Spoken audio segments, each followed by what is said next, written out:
Hey guys, just wanted to jump on here really quick. I've had a lot of people reach out to me in terms of how they can support what I'm doing. I am doing this full time now, and if you'd like to contribute, if you like and value the work that I'm doing and like to contribute, on every single episode, I have a title "Support My Work." Underneath it, there's a Venmo, Locals, Cash App, or if you prefer not to use one of those methods, you can mail a check or money order to PO Box 25383, Scottsdale, Arizona 85255 9998. So, again, thank you for all the support. Appreciate it and look forward to more conversations ahead.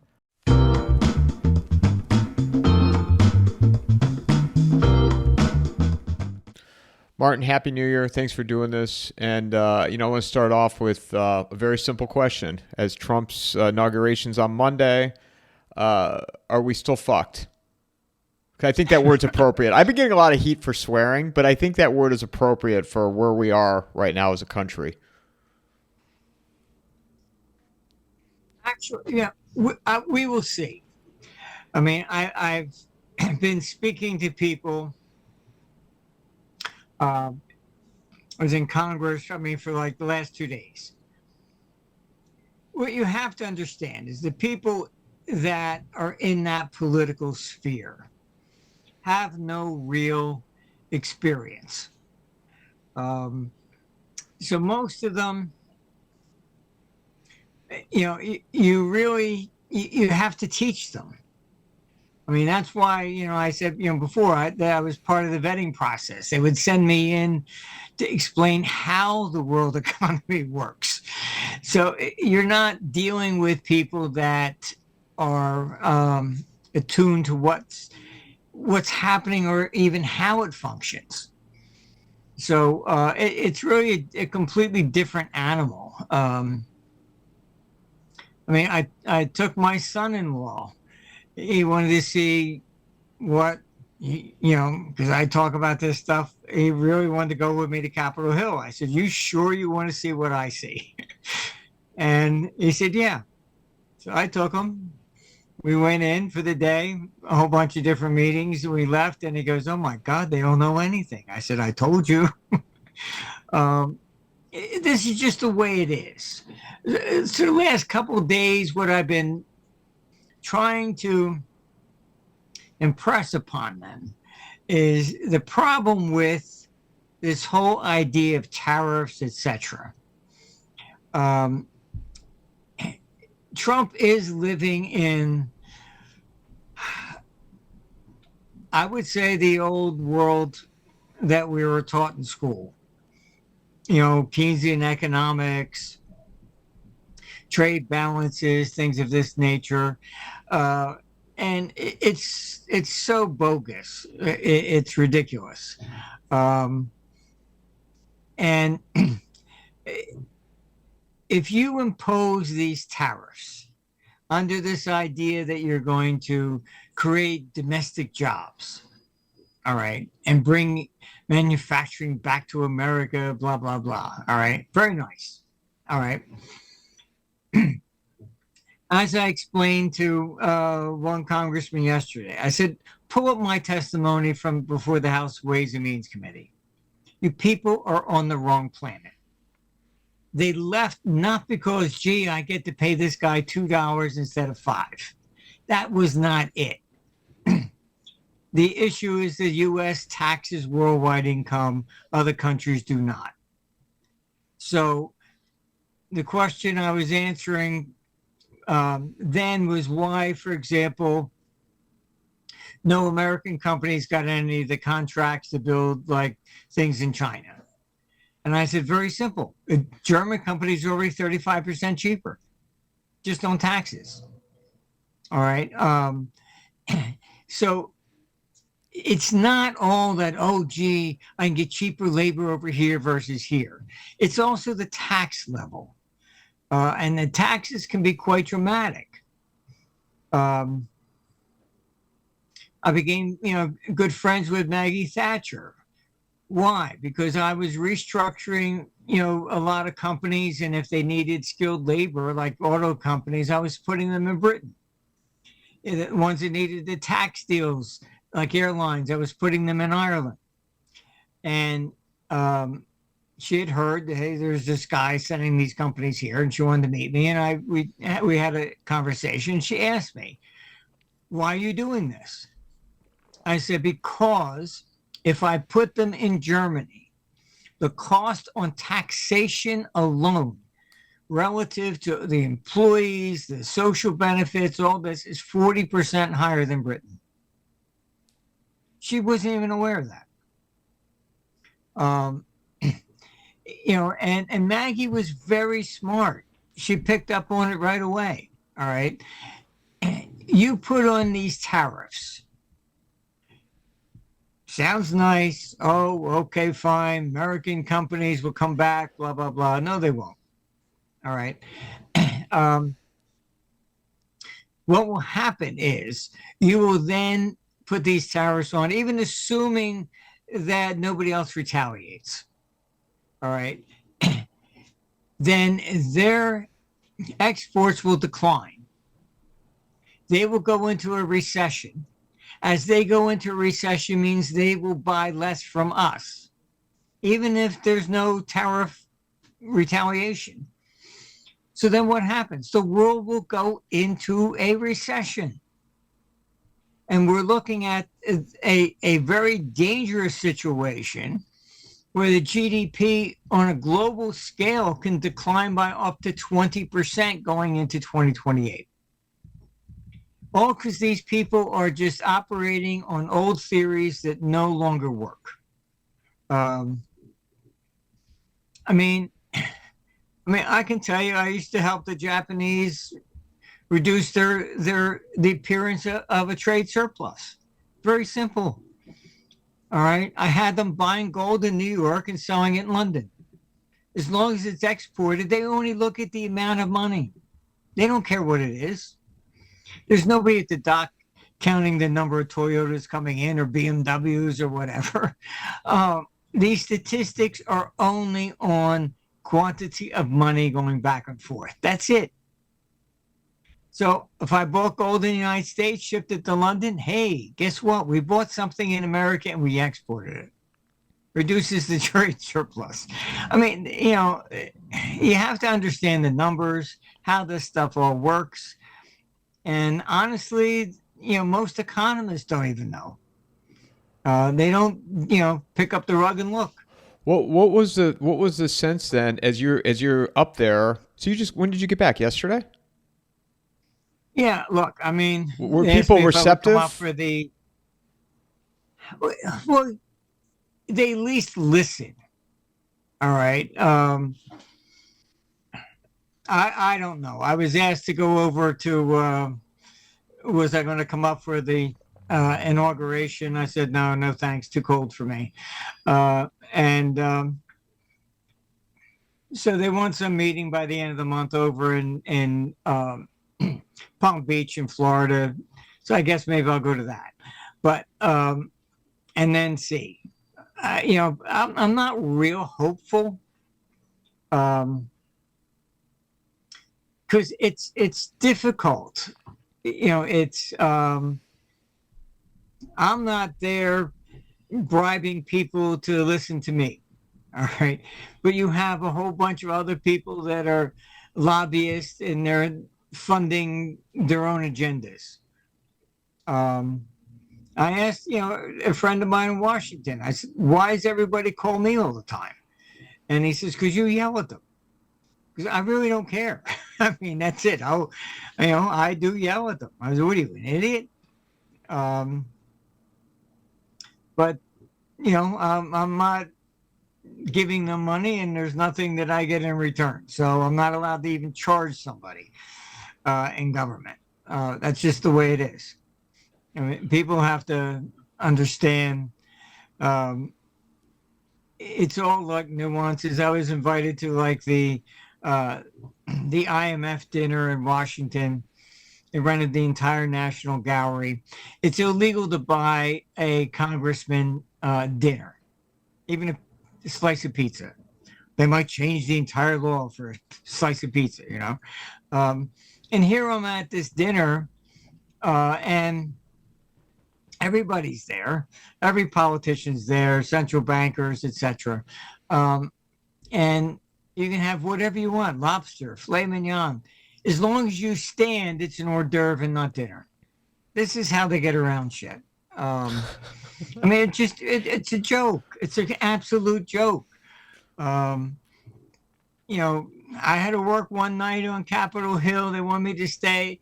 So we are going to order. I mean, it must have cost the government tens of thousands of dollars to figure out how to deal with this. I had to order pizza from one place. They ordered from someplace else, and I wasn't allowed to share. I mean, I mean, come on. I mean, this is just, but this is Washington. This is the way it works.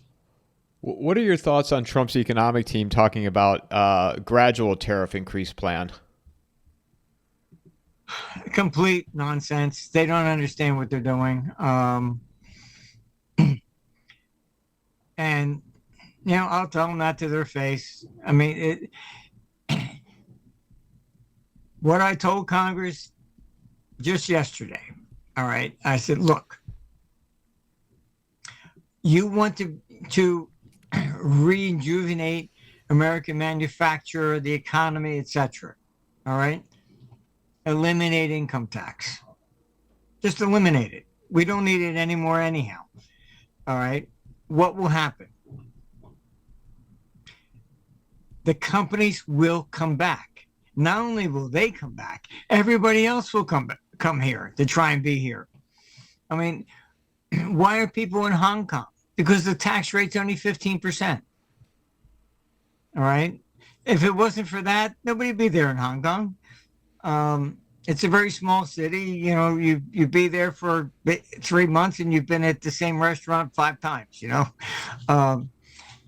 This is the world we live in.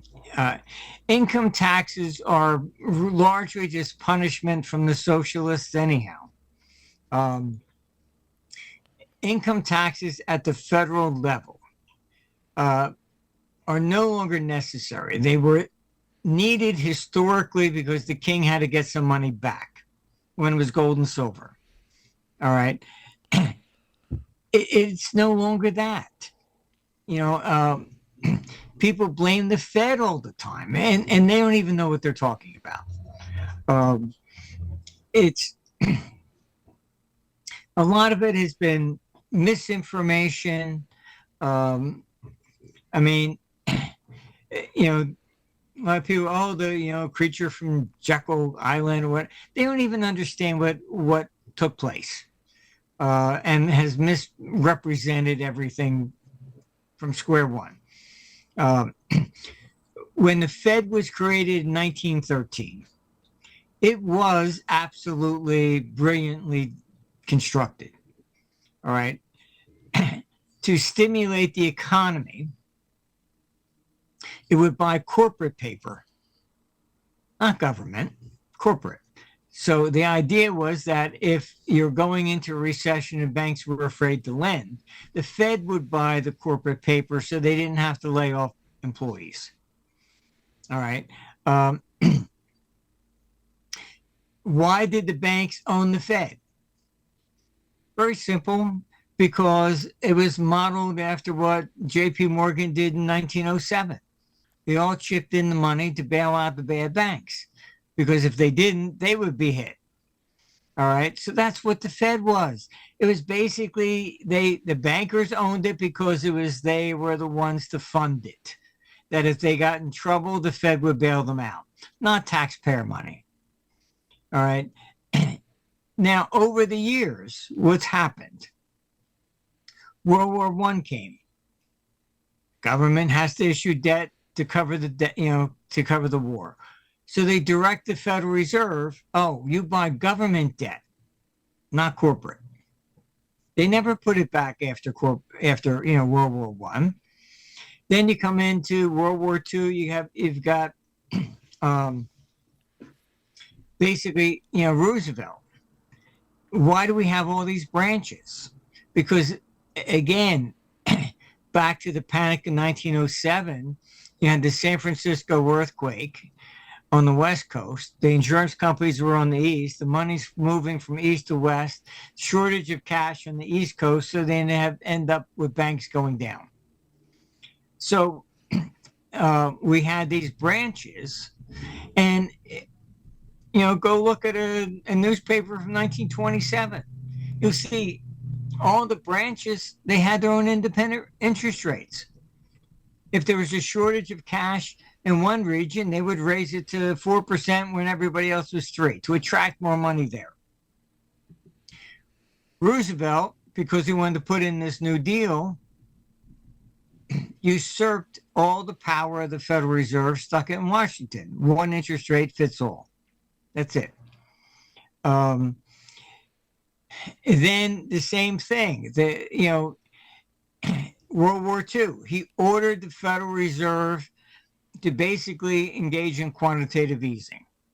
You will buy U.S. debt if the interest rates go above a certain level. All right. Then the Korean War came, and then it blew up. The Federal Reserve refused to continue that policy again in 1951. In the newspapers, they rejected Washington. Treasury told them to continue it. They said, no, we're not. So you get these people that, the Fed's the problem. They create the money. The vast majority of the money is created by Congress. It's debt that pays interest. That's it. Before 1970, if you had $100 E-bond, you went to the bank to try and borrow one, it was illegal. So that's why the theory was it's less inflationary to borrow than to print, because you weren't adding to the money supply. But after 1971, you want to trade gold futures, you can post T-bills. All right, the only difference between debt and cash from the Fed is that debt pays interest. You bring up something that, just a question popped into my head. With the fires in LA, what kind of financial implications is this going to have from the standpoint of insurance and then the banks? Because, the question that I have also with that, if I have a mortgage, say I have a home there, and my house just got burned to the ground, why would I continue to pay that mortgage? And if those people stop paying it, what does that mean for the banks that are holding that paper? And then also the insurance companies that are still there, that the fire insurance, could that potentially derail the system? Look, insurance companies are just honestly, they're really what you would call formalized fraud. That's about it. You say criminalized fraud? Is that what you said? Yeah, that's it. I've never had an insurance company ever pay what they were supposed to pay. And I tell people, look, if I died, they're going to say it's not him, it's a clone. That's just the way they are. They lie about absolutely everything under the sun.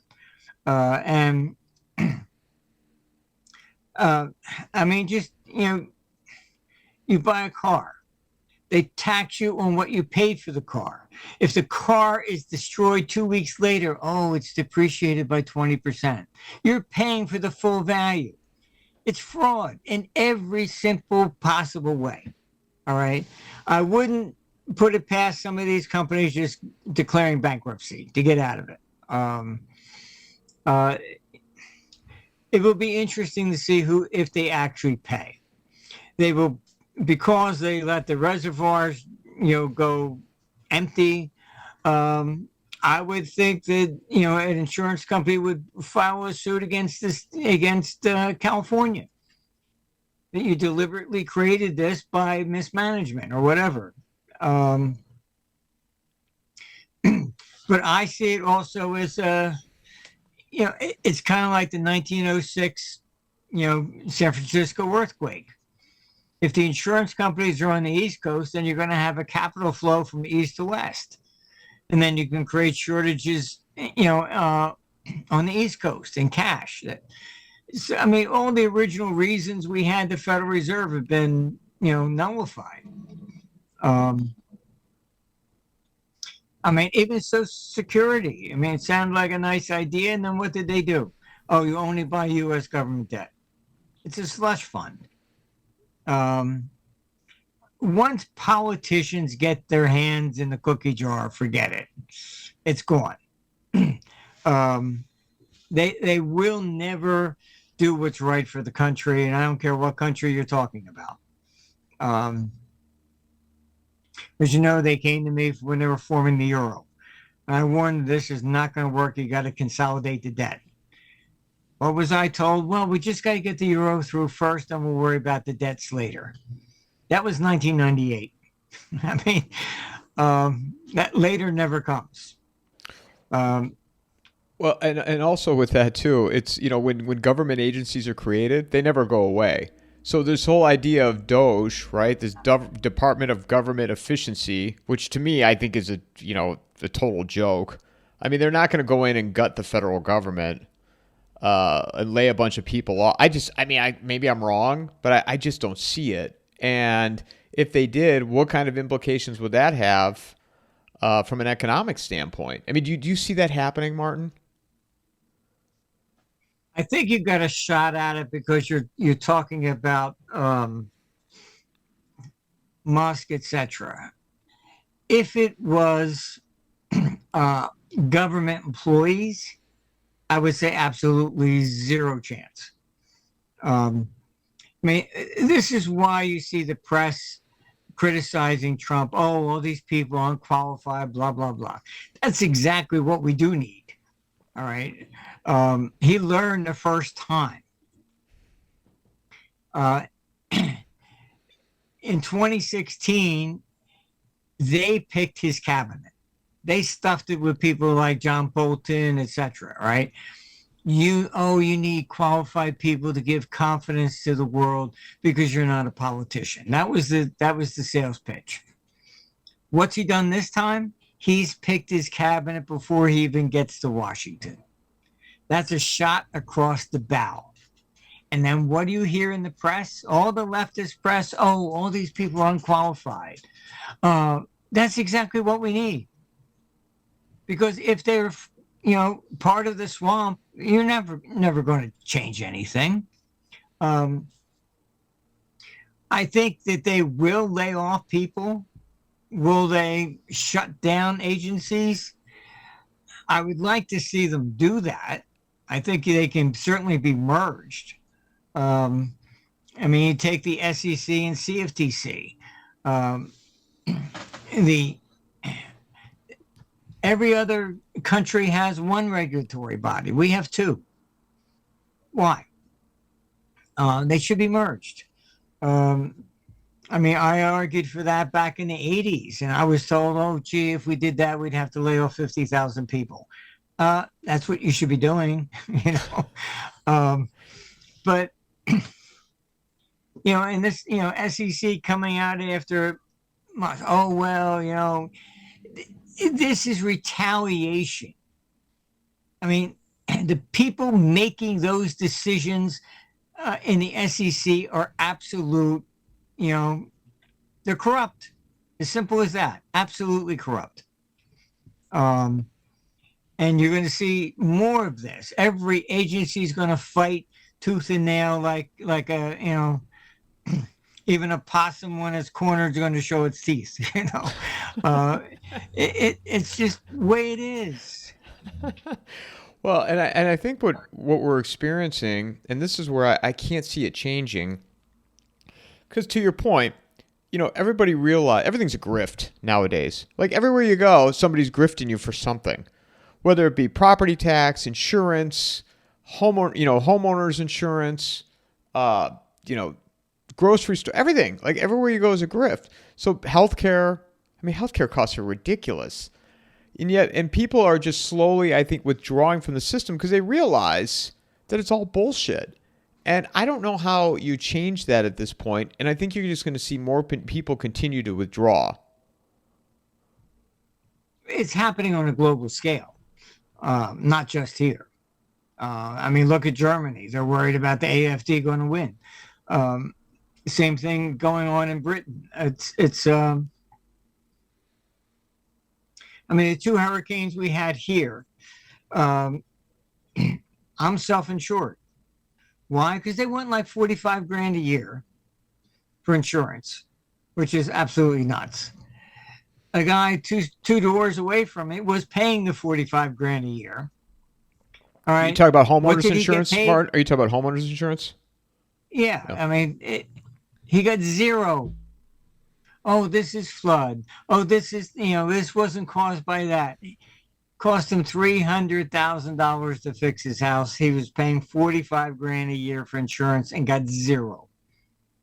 This is what they're just ripoffs. I've never had an insurance company ever pay what, I'll give an example. There was a storm, a tree broke, it hit a Porsche I had just bought. It was maybe 3 weeks old.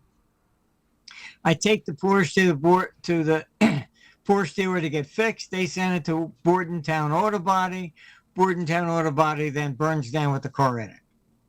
3 weeks old. All right. What does Allstate tell me? Oh, well, you see, that's two deductibles. I said, the car is gone. It's one thing. Well, no, first the tree hit it. Then, I mean, they're just a bunch of scumbags. I'm telling you, I refuse to even advise any insurance company. Get out. Not interested. Goodbye. Well, then you also, to add to that, for your average American, they're looking at this and saying, all right, we've brought all these illegals in. We are sending money overseas to Ukraine. We are, certain these cities, some of these cities, we're paying for homeless to stay on the streets, giving them needles. I mean, I just had an investigative journalist on earlier where she was in Philadelphia at the Kensington district where, they get fresh needles. So you're looking at this and you're like, man, this system is just so, like, why would I want to participate in it anymore? And you slowly withdraw from it. I have a lawyer I've known for years. I mean, in Philadelphia. He doesn't even go to the office anymore because it's too dangerous. Works from home. I mean, this is what I mean. I mean, you have the neocons that could care less about the country, the people, nothing. All they want to do is conquer Russia. That's it. Still, right? Martin, they're still on the Russia kick? Oh, absolutely. They're going, as fast as they possibly can at this stage. You got Zelensky, who has admitted, okay, Trump's coming in and wants to create peace. What did he just do a couple days ago? Trying to cut a deal with France to send in troops. You got NATO. They don't want peace. They want war with Russia, period. That NATO was trying to raise $100 billion, and they actually called it to Trump-proof the war. In case Trump cuts off all the money for Ukraine, that they will continue to give the money to go get Russia. There's nobody interested in peace. Nobody in Europe. I mean, and I've spoken to 3 different governments. I can't believe it. I mean, everybody's like wants war. You just had Australia come out because one Australian is in captivity, and they came out and basically said if he's harmed, they're going to invade for one person. They want war. They have nothing else. They know the financial system is collapsing against them. This goes bust when they can no longer sell the debt to keep it rolling. And that's where we're at. How far are we from that? I think it's going to start escalating more probably by May. But these people want war. And they always use war as the excuse. And I mean, you can go on eBay and buy, all the bonds from the governments before. Oh, well, that's that government. We're a new government. We're not going to honor the debts of the old. This is how they get out of it all the time. So what do you anticipate then for Trump taking office next week? I mean, one thing about him, I give him credit. I mean, he hits the ground running, and I mean, the guy's a workaholic. So what will be the goal, or what will they do getting into office with Russia, Ukraine? We're going to see, because basically everything that Europe is doing is to circumvent him. Zelensky, I'm telling you, I speak to Ukrainians, and I'll put it very bluntly, what I was told, quote unquote, if he was on fire, I wouldn't urinate on him until he was dead. They view him as a traitor. And he fired like one of the big generals because he criticized, Zelensky. I mean, this guy he's a comedian dancing around in high heels. He has no military experience. Why did he invade Russia? Because that's what he was told to do. All right. I thought this was about democracy and your freedom and protecting your country, because they went into the Donbass. The hell with the Donbass. Let the Russians take it. We're going to go into Russia itself. I want long-range missiles so I can attack and destroy Russia.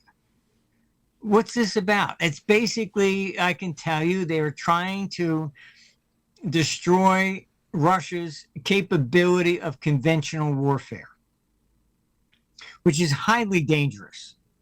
They think, okay, fine, yes, use these long-range missiles, destroy as much as you can, then we can walk in and take Russia. If I'm Putin, I'm pushing the button. I'm sorry. You're going to take us down, I'm taking you with me. That's what I would do. So it's just nonsense. So you don't see this as a situation that'll be able to unwind easily, is what you're saying? There's too much. Europe needs this war. They're so screwed on the debt. It's ridiculous. The climate change has ruined their economy.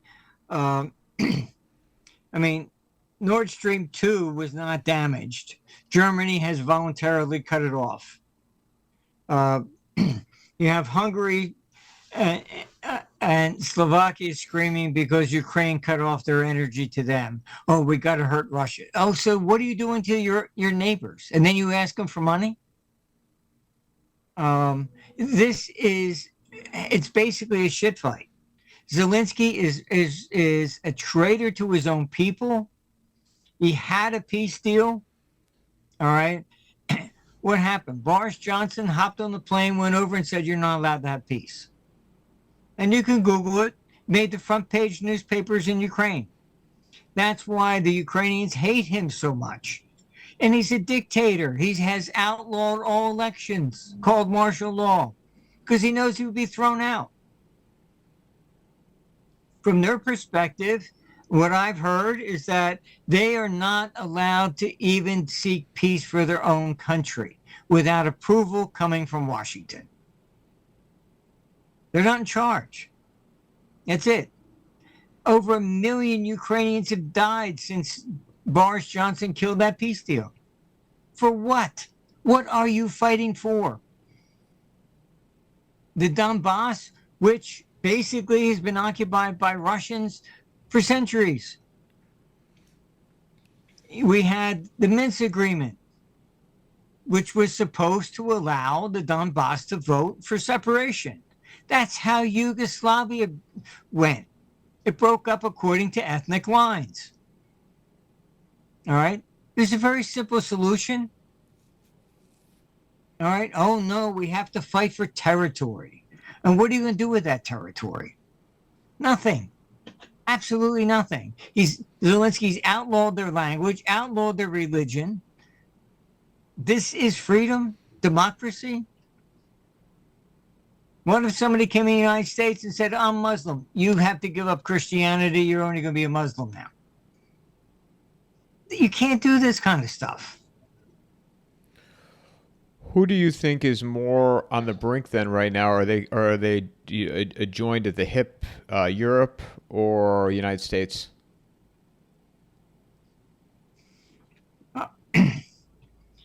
Now, Europe, the neocons, when Trump won, turned their focus on NATO. And NATO is basically the threat to World War III. And as you spoke about agencies, I can tell you that NATO was very upset with the climate change because they saw the money going in that direction. So what they were actually, I saw memos even that they were concerned, how do we remain relevant? All right. Without war, they're irrelevant. If there's peace, you don't need NATO. Close it down. Then they all lose their jobs and their pensions. All right. So they need war. So NATO's always out there. Oh, if Ukraine falls, Putin will take all of Europe. Absolute nonsense. You know, that was Khrushchev days. When communism, we will bury you. All right. The Russian people have no interest in invading Europe any more than the American people want to go over and occupy China or Russia. You know, these things are decided between elites, not the average person. Just the way it is. It's always been that way. What about the recent ceasefire of Israel and Hamas? From what I've been told, I don't know what's in the news, but this was achieved by Trump's people being sent over, which is understandable, mainly because the same thing happened with Ronald Reagan in the Iranian, hostage crisis. As soon as he was elected, they released him. As long as Jimmy Carter was there, they didn't worry about it. He was ineffective. So I think largely we'll see. I haven't really seen what the press is reporting it. All I can tell you is what I heard, confidentially, that basically it was Trump's people who went over to push it through. And it's a carrot, and a stick. They know he's more serious, and I think it's time to release the hostages and get the deal. Do you see that remaining calm, or the region becoming unstable again? Your biggest threat is Turkey. I know most people are not even talking about it, but Turkey is more interested in resurrecting the Ottoman Empire. It was really Turkey behind the Syria thing. You're likely to see still probably, I would say Lebanon and Jordan may yet fall. And look, even Israel was part of the Ottoman Empire. This is what Erdogan basically wants. He's said it many, many, many times. And he's even publicly come out. He cheered Hamas. Why? Because he wanted to be the caliph, the head of the Arab world. This is what he wants.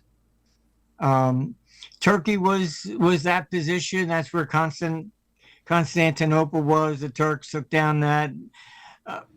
It's resurrecting an old, empire of power that fell after World War I. So That's what he's kind of looking at, and kind of like Britain, they keep saying the sun still doesn't set on the British Empire. Um, They're just simply the way it goes. they're a bigger threat than Iran to you than right now. Oh yeah, definitely. Um, Look, Iran is um, more of a terrorist type organization. Religion, yes, okay, but I don't think they have designs on conquering Turkey and everybody else, whereas Turkey does. Um, Look, Erdogan basically funded all the people to turn over Syria, and he's basically come forward publicly, even said that he will now train all the Syrian military. Um, you don't see Iran doing that. Well, and isn't Turkey themselves as a country financially very unstable? Um, Look, they've had very high inflation, yes, and they blame the West. Turkey's also a member of NATO, um, but anybody that's been there to Turkey and Greece, they just hate each other, and they have since the days of Alexander the Great. you know, um, these are not things that are going to simply be swept underneath the carpet or forgotten. Um, Greece finally got some F-35s, and they said, now we can attack secretly Turkey. Actually said that publicly. Well, and you have Turkey right now, occupying Syria, and Israel is also occupying parts of Syria. So how will that work in the long term? Turkey wants war with Syria. With Israel. Is that something you see imminent, or will that take place over a number of years? You're probably looking more like 26, 27, that period. Turkey does have the largest military in the Middle East.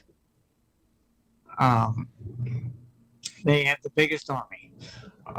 So pay attention to that. Our neocons are the ones that have basically caused a lot of problems. Like I said, I've known some of them. I argued even with Bill Kristol, as his father's the one that created the whole neocon movement. And back in the 90s, he was telling me, oh, well, if we remove Saddam Hussein, Assad, and Gaddafi, we'll bring peace to the Middle East. I said, your people are out of your minds. Syria doesn't see itself, they don't see themselves as Syrian. That whole region, it's tribal. So it's Sunni versus Shiite versus Druze. It's divided more on religion than anything else. So to a large extent, it's kind of like Ireland, the Protestant versus the Catholics.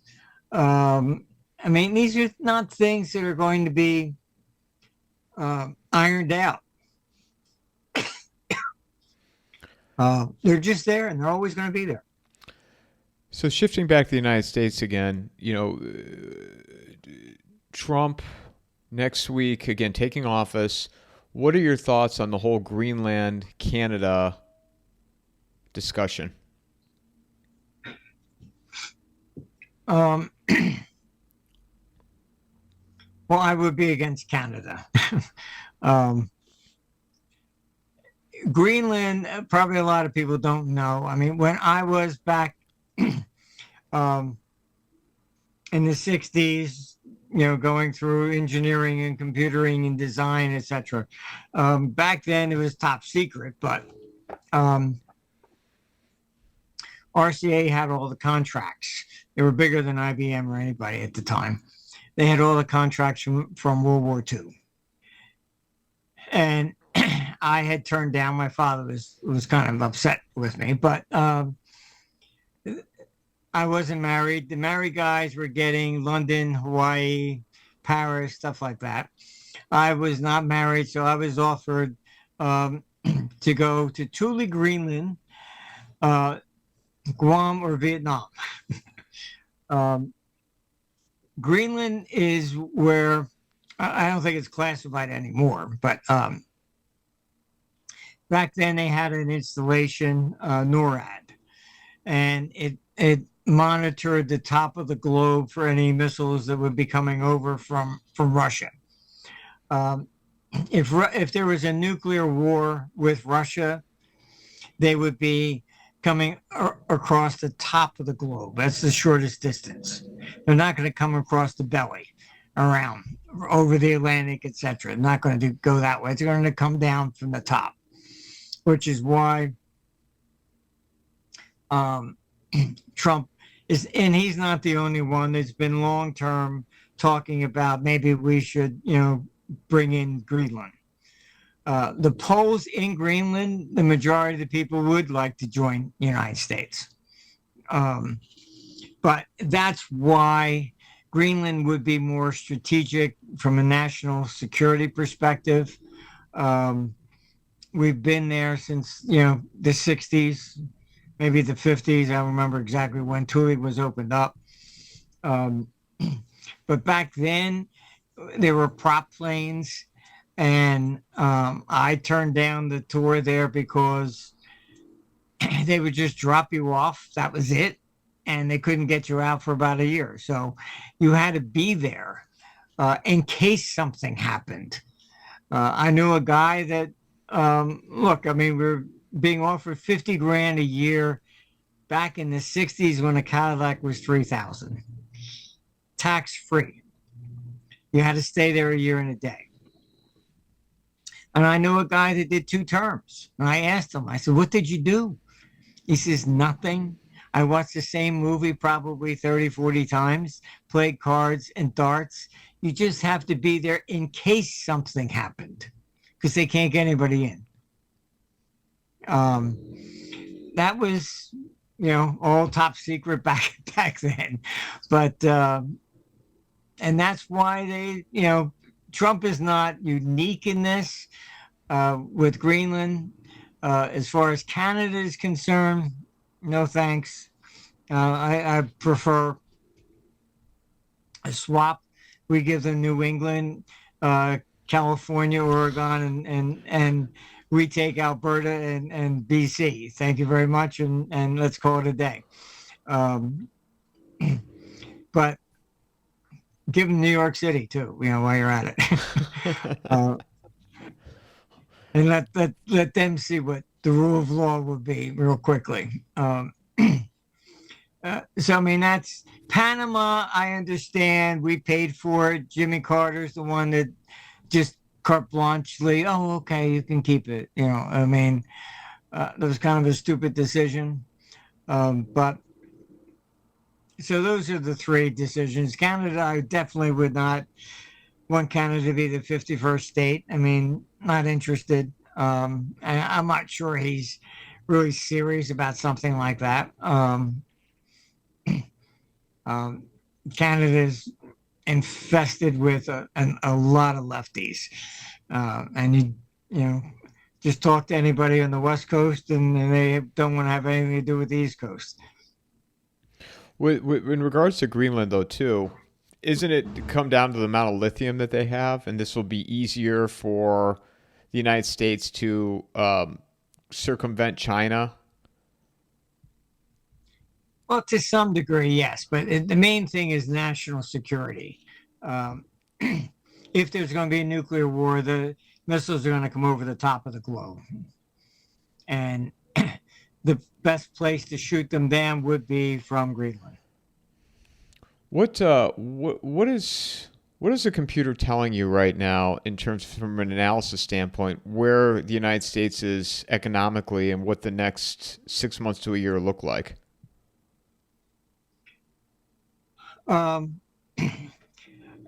Look, I wish Trump the best of luck, but I got to go, people want to know what the computer says. Computer says we're going into recession to 2028. Until And 28, it could be- it'll start. Not to cut you off, Martin. It'll start. When does it estimate? When does it estimate it will start? It's already started.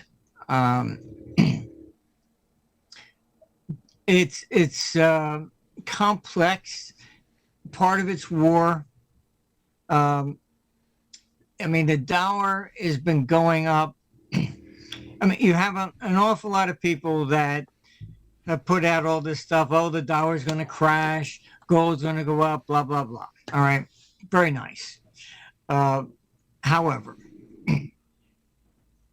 the dollar, these people are probably going to lose their shirts because you're looking at the dollar's been strengthening. Why? Because it's geopolitical. France sends in troops. Yeah, I mean, just look at what happened in France. Corporate rates went below that of government.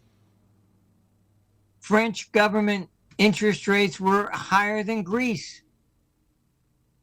I mean, it's a basket case. Germany is committing economic suicide. You know, Germany voluntarily cut off its own gas supplies. I had I get emails from England that, you know, the gas company there said they were going to run out of gas in a week. We have offices down in Thailand. I was just talking yesterday. It's cold in Thailand as well. I mean, this is an Arctic blast that is really, really serious. I mean, all we need now, which I am concerned about, you're seeing volcanic activity increase.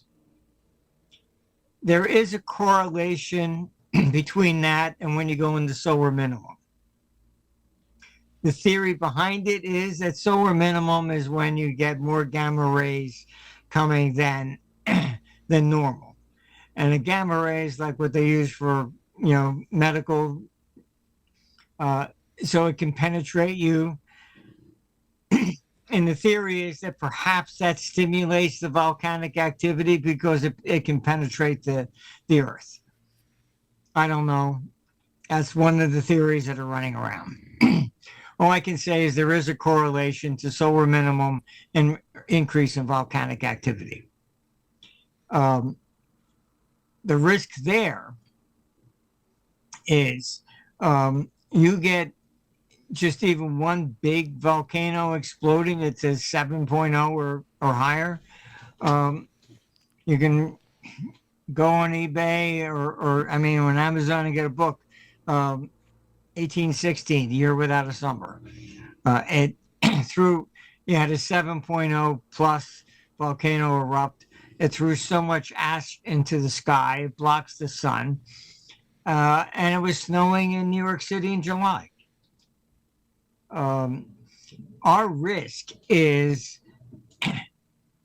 if we get volcanic activity that does increase sharply now going into 2026, then you have a risk of ash covering up this, you know, the sky and creating volcanic winter. You do that, the commodities are rising. You're looking at shortages, inflation. All these things going into 2028, which does not look good, plus war. It looks as though we're going to get war probably as early as May of this year. I think they're going to start trying to. But 26, 27 does not look good. That's what the computer's showing you. Yeah. And even Trump won't be able to withstand the idea, is what you're saying, because he's always prided himself on no new wars, no wars. Unfortunately, and I do take him at his word. I mean, I did go down to Mar-a-Lago for dinner when he was president back in March of 2020.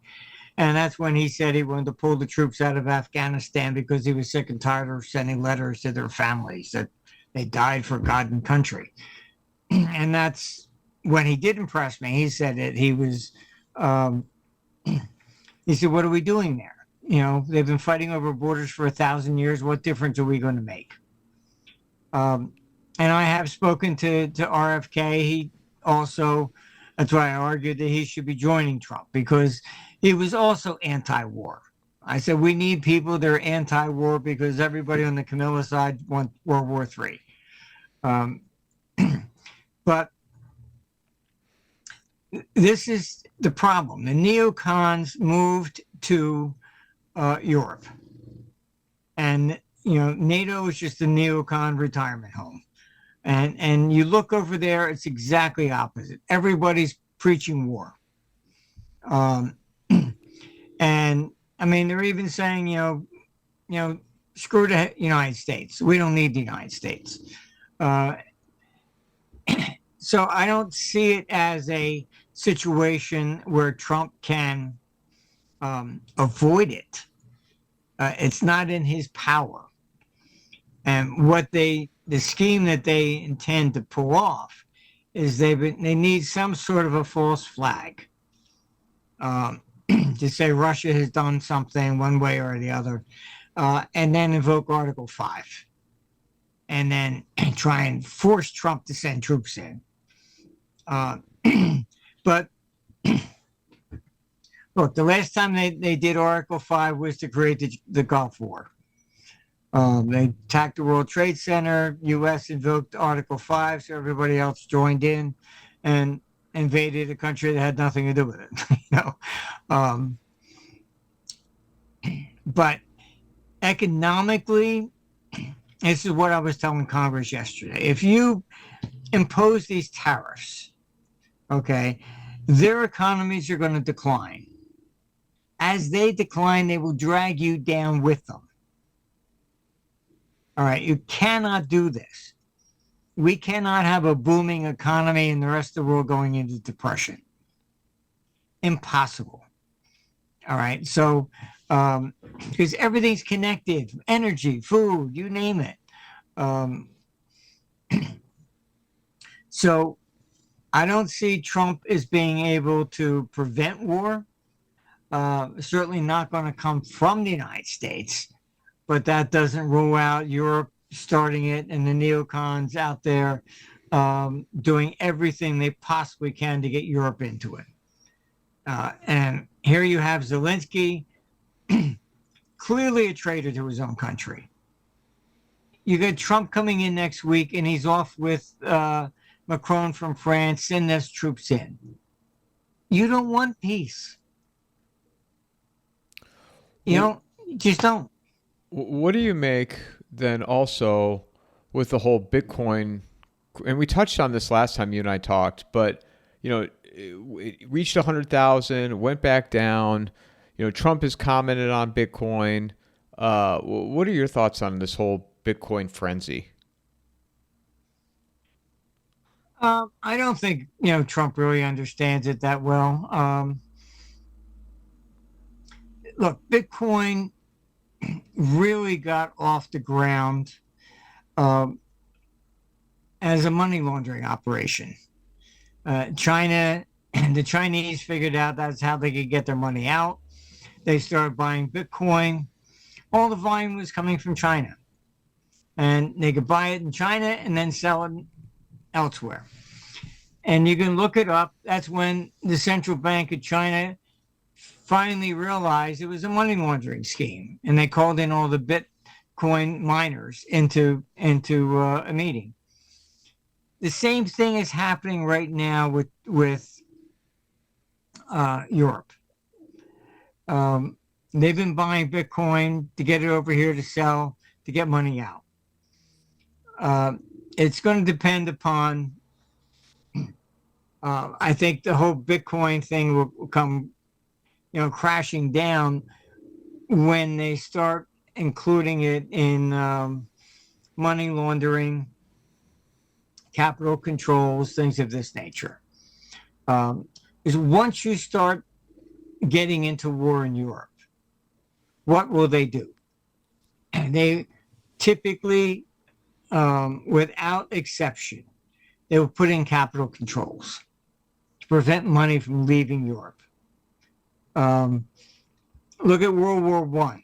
What did they do? They immediately shut down all the stock markets. U.S. then shut down its stock market in sympathy. They finally opened it up only when they realized that, the capital was coming here to begin with.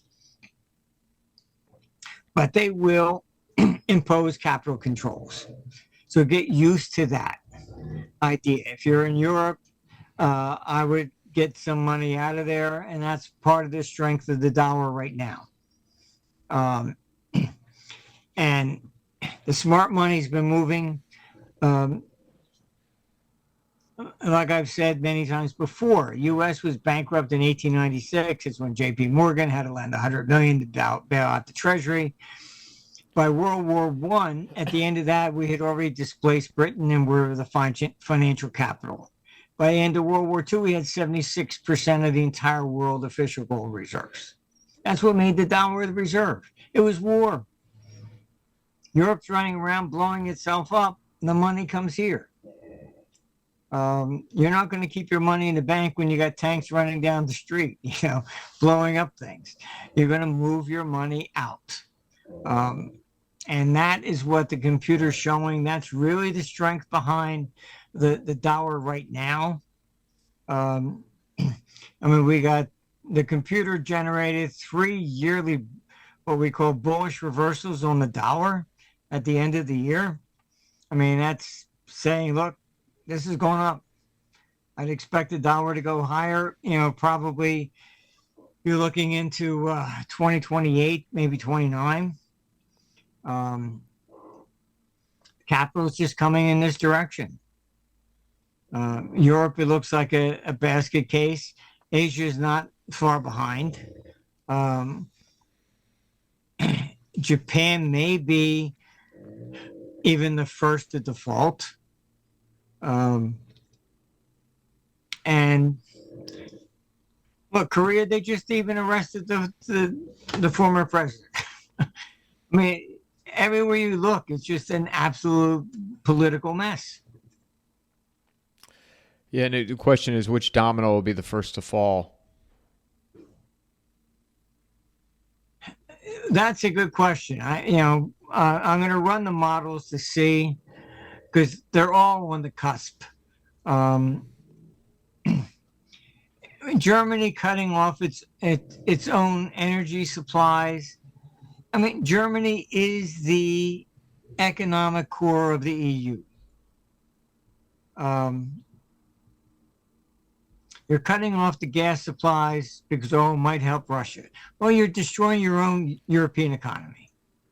As Germany goes, the rest of them go. Hungary, they're threatening, over migration. You won't, I'm Orban, basically, fine, have a nice day, goodbye, I withdraw. Slovakia, all of these regions, they're turning against Ukraine and the EU.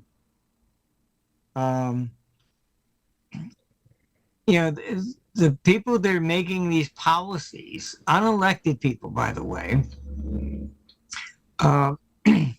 it's like you've seen in the United States with this DEI stuff. It's nonsense, complete nonsense. And economically, it is so inefficient. It guts the economy.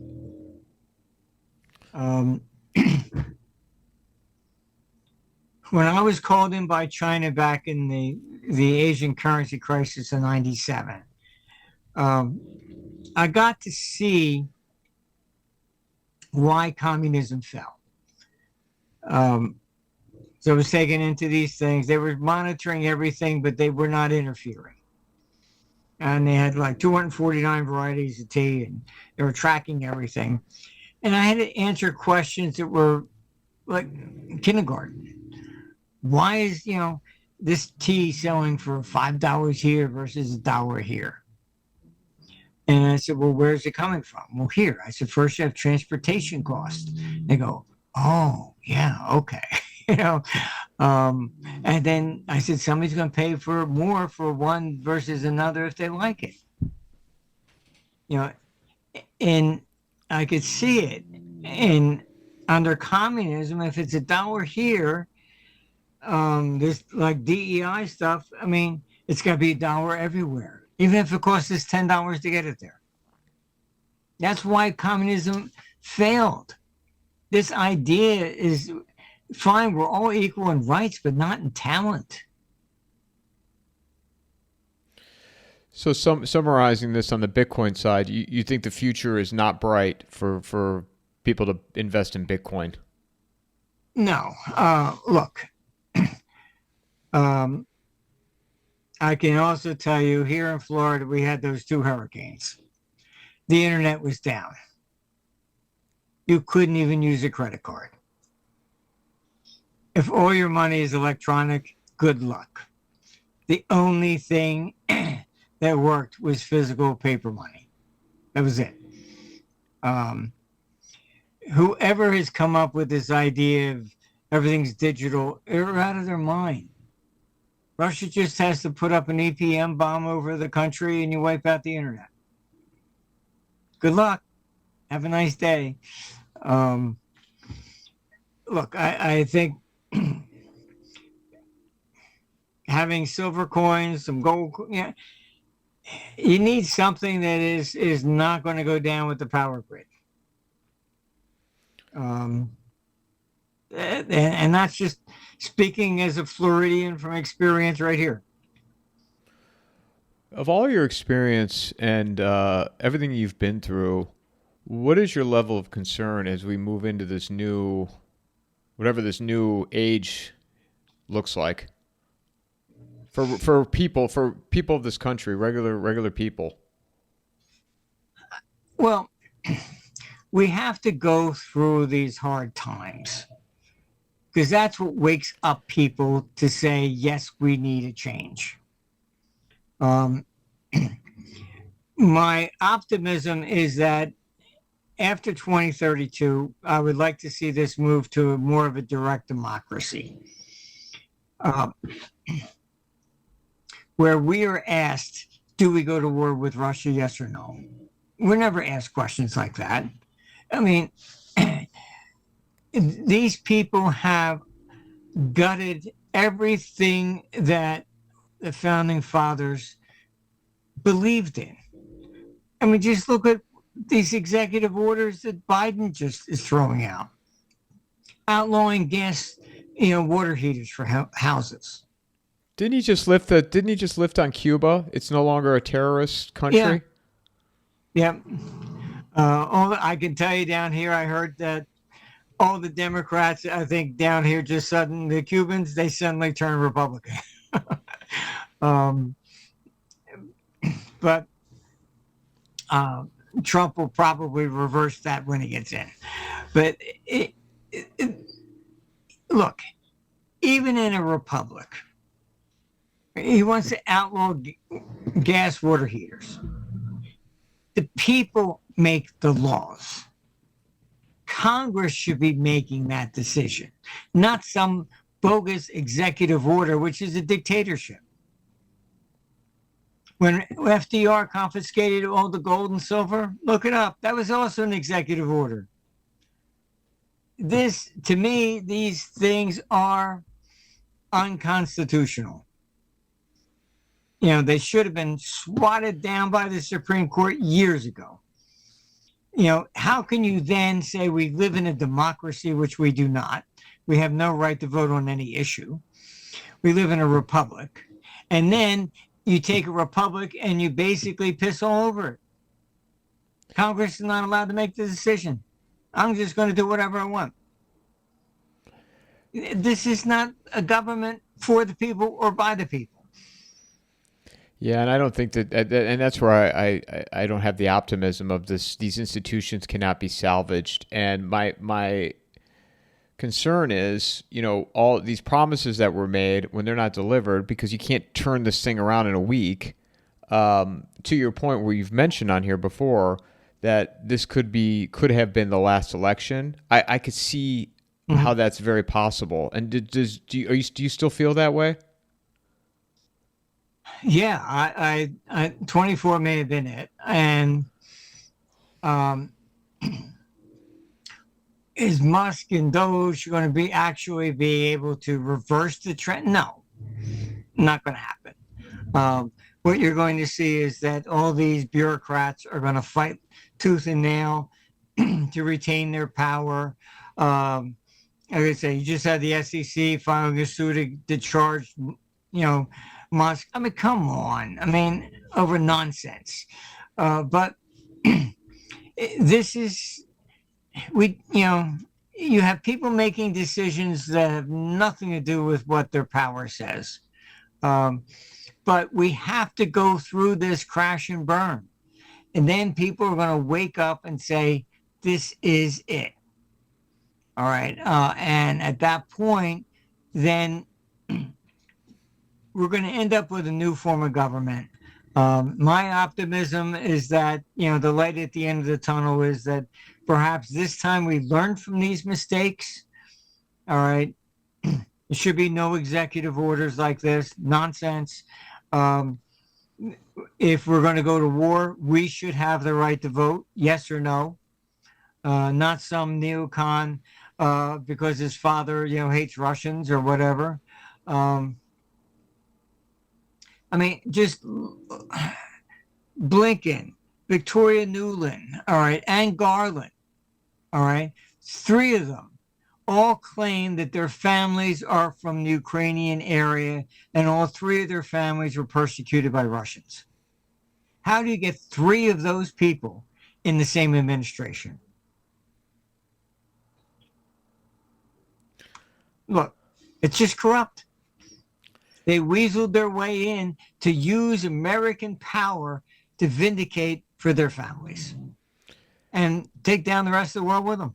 Do you think, my last question, do you think do you think Trump will administer any retribution? Because that's my other concern, is talking to a friend of mine. If he doesn't do that, that's going to have more people, demoralize more people, and then continue to withdraw from the system. Do you see anything like that? Any type of retribution coming for those that prosecuted him? Or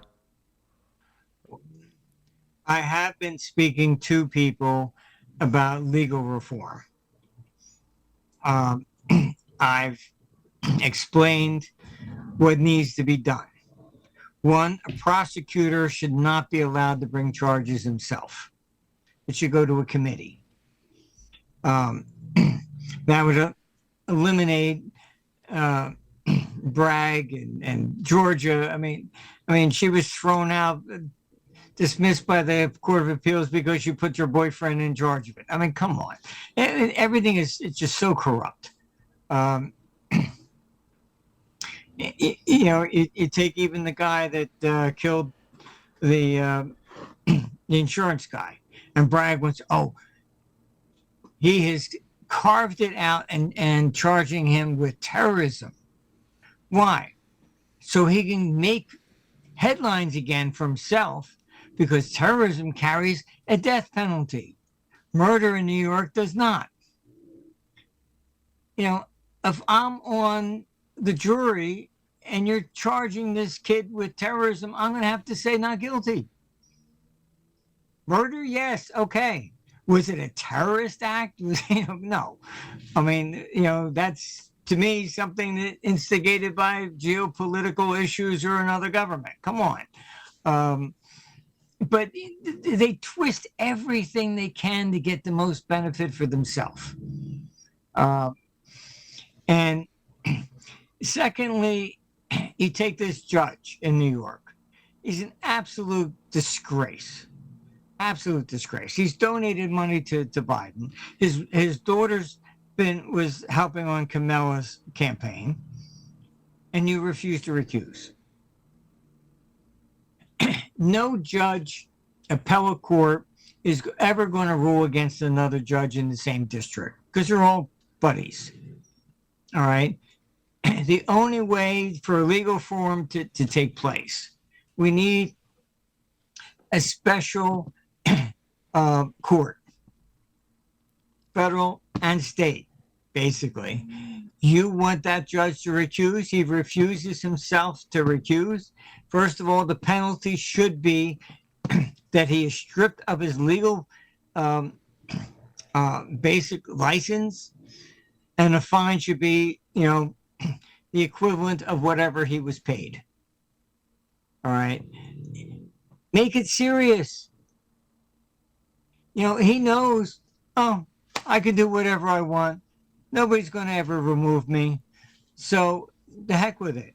It has to go to a separate individual hearing outside the same district. Even in my own case, I mean, all the lawyers are talking about the judge, and he appoints his law clerk as the receiver, and they're illegally talking back and forth. And I said, we'll make a motion to recuse. Firm was Tenzer Greenblatt. What I was told, our firm will never do that. Why? We will be prejudiced by all the other judges in New York City. So in other words, you don't represent me because of yourself. General Flynn found the same thing in D.C. The system is so corrupt from top to bottom. We don't have a rule of law in this country. It does not exist. Even